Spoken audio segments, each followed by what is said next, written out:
अग्नि परीक्षा है किसी भी व्यवस्था की इस देश की, कश्मीर को लेकर, कश्मीर में अगर सफलता की कोई कसौटी है तो वो है कि कश्मीर में जो नरसंहार हुआ, जो निष्कासन हुआ वहां के हिंदुओं का, वह लौटाया जाए। उस सबसे पहले तो उनको न्याय मिले, हम्म। दूसरा उनको अपनी जमीन मिले, अपना हक मिले, और सबसे बड़ी बात इस सबसे ऊपर कि वहां क्या हुआ था इसको पुष्टि मिले, इस सच को कबूलें कि आज से 33-34 वर्ष पहले वहां क्या हो रहा था, क्या हुआ, किसने किया, क्यों किया, और जिन्होंने किया उनके साथ हमने क्या किया, जिन्होंने भुगता उनको हमने क्या न्याय दिया। ये कुछ शाश्वत प्रश्न चिन्ह हैं इस देश की व्यवस्था हम्म। के सामने, जिन पर आज तक कोई संतोषजनक उत्तर नहीं मिला है। ये बात किसी से ढकी छुपी नहीं है कि वहां जो हिंदू रह भी गए थे, छूट गए थे पीछे, जो नहीं निकले आज से 33 वर्ष पहले, पिछले कुछ महीनों में उन्हें तक अपना बोरिया बिस्तर समेट कर वहां से निकल पड़ा, क्योंकि वो सारी चुन व्यक्ति। चुनकर निशाने पर लिए जाते रहे। वो गांवों में, अपने घरों में सुरक्षित नहीं, वो अपने काम करने वाली जगहों पर जहां वो पढ़ाते हैं, या जहां दवा बेचते हैं, या जहां बैंक में काम करते हैं, नौकरी करते हैं, वहां सुरक्षित नहीं। वो बाजार में अपनी जरूरत का सामान खरीदने, वहां सुरक्षित नहीं। तो वो सुरक्षित कहाँ है? वो चुन चुनकर मारे जाते। तो हम वहां जाएं पर्यटकों की तरह, टूरिस्ट की तरह, पैसा खर्चें तो वाह वाह बहुत अच्छा आए, लेकिन अगला ही प्रश्न ही होता है, लौट कब रहे हो? क्योंकि हम वहां टिक करके बैठ कि कश्मीर में आज भी आप और मैं जब बात कर रहे हैं, बीजेपी के सैकड़ों कार्यकर्ताओं को सेफ हाउसेज में रात को सोना पड़ता है, वो अपने घर जाके नहीं सोते हैं, क्योंकि मार दिया जाने का खतरा है। अब वो, इन्होंने पैंतरा बदला है जिहाद ने। उनको पता है कि पाकिस्तान से मदद आना और लोग आना कम हो गया है, पाकिस्तान की अपनी हालत खस्ता है, तो कश्मीर में जिहाद ने अपनी जानें और अपना माल असबाब, हथियार बचा बचा कर इस्तेमाल करने की रणनीति बनाई है। तो वो कुछ कुछ देर बाद अपने होने का संकेत देते रहते हैं, लेकिन अपने होने की का एहसास कराते रहते हैं, याद दिलाते रहते हैं कि हम हैं, और हमारे पास वो कैपेसिटी है कि हम कहीं भी, कभी भी, किसी को भी और कैसे भी निशाने पर ले सकते हैं।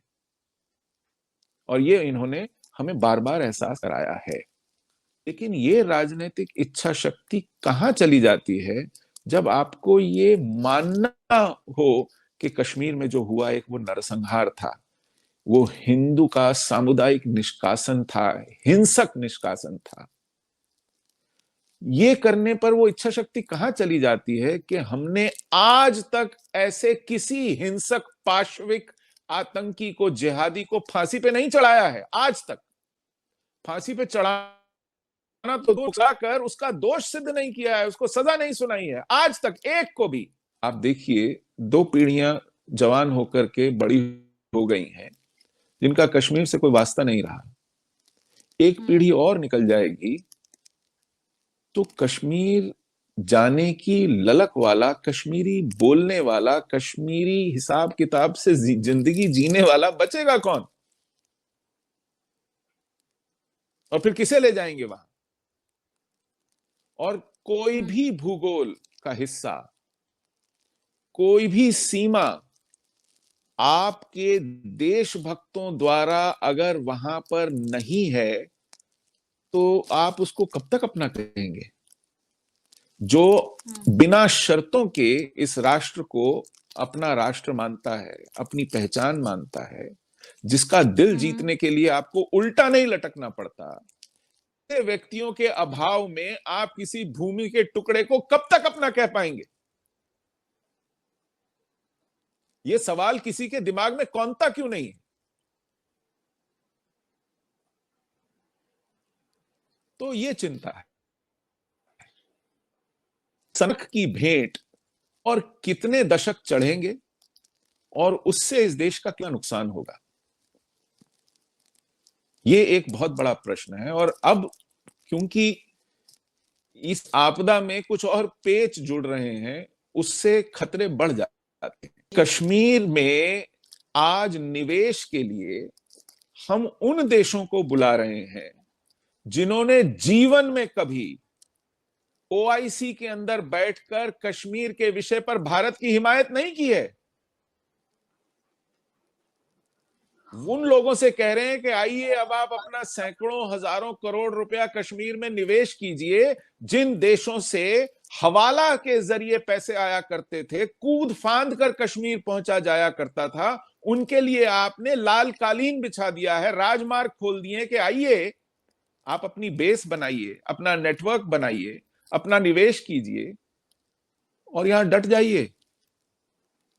आप किनके हवाले कर रहे हैं कश्मीर को? कश्मीर जैसे संवेदनशील क्षेत्र को आप उन देशों के निवेश से गुने की कोशिश कर रहे हैं जिन्होंने कश्मीर के विषय में हमेशा पाकिस्तान का साथ दिया है।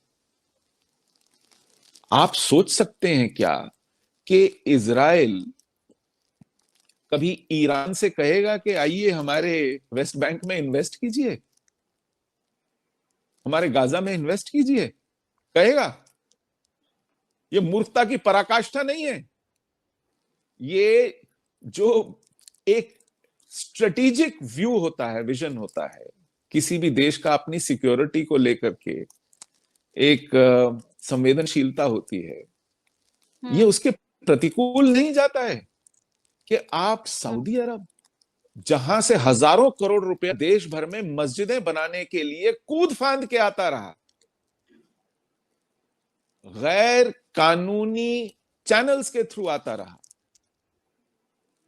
उनको आप कहें कि अब आप आइए, बिल्कुल औपचारिक चैनल्स के थ्रू आइए, हमारे माने गए चैनल्स के थ्रू आइए, पैसा लगाइए, अपना नेटवर्क बनाइए, लोगों को अपना कारिंदा बनाइए और वहां बैठ करके काम कीजिए। तो आप अब कौन से नए पचड़ों में कश्मीर को डाल रहे हैं? ऐसे लोगों के साथ जब आप रिश्ते बनाने चलते हैं तो थोड़ा सोच समझकर, उसमें बहकने की गुंजाइश हम बिल्कुल नहीं रख सकते, वो एक बहुत बड़ा रिस्क है। तो आज रिश्ते हैं, कल ना हो। आपने तुर्की को कितना भर भर के सामान भेजा है ना, ऑपरेशन दोस्त, नकद भुगतान किया उन्होंने, अभी आपकी टीम्स वहीं थी और उन्होंने संयुक्त राष्ट्र संघ में प्रस्ताव के ऊपर भारत का विरोध किया। आज भी वो आपके विरोध में खड़ा है G20 में। जो मैं कह रहा था वो ये है कि देश समय समय पर अपनी सुविधानुसार कुछ पैंतरेबाजी करते हैं और उसका हमें लाभ लेना चाहिए, लेकिन उस क्षणिक बदलाव को आप शाश्वत मान लें, पुराना सब कुछ भूल जाएं, अपने अनुभवों से न सीखें और इतने बड़े बड़े जोखिम उठाने को तैयार हो जाएं, इसमें कौन सी बुद्धिमानी है? अफगानिस्तान में हमने कितना निवेश किया था, कितने अच्छे रिश्ते थे, $5 बिलियन हमने डुबोए ना वहां पर, अपने लोगों की बलि दी ना वहां पर, उनका संसद भवन बनाया, सलमा डैम बनाया, ज़ेरांज डेलाराम हाईवे बनाया, स्कूल बनाए, अस्पताल बनाए। आज हम अपना वहां दूतावास चलाने की स्थिति में नहीं है। वहां से अपने सर पर गुरु ग्रंथ साहब जी के स्वरूप रखकर जपते जपते हम आए हैं यहां। ये वो अफगानिस्तान है जहां हमने दिल खोल के लुटाया है, सब कुछ बनाया है, पढ़ाया है, लिखाया है। आज भी वहां हजारों टन अनाज जा रहा है हमारा, और वहां से उन जहाजों में भर भर के शरणार्थी वापस आते हैं। गिनती के 45 बचे हैं, हिंदू और सिख, अफगानिस्तान में। उन्होंने माफ कीजिएगा, पिछले साल भूकंप आया था, पहले ही दिन 1000 लोग मर गए थे। यहां से 27 टन राहत सामग्री गई। 2 महीने बाद 34 लोग हवाई जहाज में भरकर भेज दिए गए। गुरुद्वारे में बम फोड़ दिया गया। इसी साल बजट में हमने 300 करोड़ रुपए का प्रावधान रखा है उसी अफगानिस्तान के लिए जहां हमारा एक भी राजनयिक नहीं है। तो हम अपनी तरफ से कहें कि हमारे रिश्ते, हमारे पुराने पारंपरिक संबंध, हमारी मानवता, हमारे जी। मूल्य, वो सब एक तरफ है, लेकिन जो धरातल पर वास्तविकता है, जो आए दिन हमें भुगतनी पड़ती है, उसका ज्यादा महत्व है मेरी दृष्टि में। कि पाकिस्तान जब इस हालत में था कि वो 2 फ्रंट्स पर झेल नहीं सकता था शत्रुता, उसने पहल की और भारत से एक युद्ध विराम संधि, एक सीज फायर वेस्टर्न बॉर्डर्स पर मांगा। हमने खुशी खुशी दे दिया। उन्होंने अपने सैनिकों को फारिग किया और अफगानिस्तान में टिका के तालिबान की सरकार बनवा दी। आज वो स्थिति में नहीं है कि भारत की ओर से प्रेशर झेल सके, और हमने उन्हें अभय दिया हुआ है। हमने कहा है ठीक है, बिल्कुल हम सीज फायर मेंटेन करेंगे। जिस दिन वो ताकतवर हो जाएंगे, वो अपने बूते इस सीज फायर की अवहेलना करेंगे। करते आए हैं। 2003 में उन्होंने सीज फायर किया था, जो कभी उन्होंने विड्रॉ नहीं किया, लेकिन उसको कभी माना नहीं। उनके बैट बॉर्डर एक्शन टीम्स आकर के सर काट के ले जाती थी हमारे जवानों के, जबकि सीज फायर लागू था। हम उस सीज फायर, उस थोथे कागज को पकड़े बैठे रह जाते थे। फिर बाद में हमने जवाबी कार्रवाइयां करनी शुरू की। पहले तो केवल कड़ी निंदा और भर्त्सना करके रह जाते थे। तो वो अपनी इच्छानुसार हमें चलाएं, इसे बंद करना पड़ेगा। और आज यदि हमारे पास एक मौका है, तो हमें चुपचाप बैठे रहकर इस आधार या उस आधार पर नहीं करना चाहिए, क्योंकि जिस दिन इस मुल्क में सांस लेने वाली और कुछ माल आ जाने पर जोर आजमाने वाली वो नीयत जाग जाएगी, वो हमें कहीं का नहीं छोड़ेगा। लेकिन आज भी हम देखिए, 5 अगस्त 2019 के बाद हमारे पास कश्मीर में बहुत मौका था, हमने कुछ नहीं किया, कुछ भी नहीं किया। हम आज भी जवाबी कार्रवाई कर रहे हैं। हम वहां पर कैडो, कॉर्डन एंड डिस्ट्रॉय ऑपरेशन, कैसो, कॉर्डन एंड सर्च ऑपरेशन, ये बंद कर चुके हैं। हम अपने बंकर्स हटा चुके हैं। हम ड्रॉप गेट्स पर जामा तलाशी, शिनाख्त पूछना बंद कर चुके हैं, बहुत कम कर चुके हैं। और इसलिए ये छोटे छोटे हथियार लेकर के घूमने की सुविधा मिल गई है जिहाद को, क्योंकि हम चाहते हैं कि इन बातों के कारण वहां की लोगों को जो असुविधा होती है, उससे दिल जीतने में कठिनाई आती है। तो ठीक है, हम कीमत चुकाने को तैयार बैठे हैं, और वो कीमत वसूलेंगे जब जब उनकी क्षमता बढ़ेगी।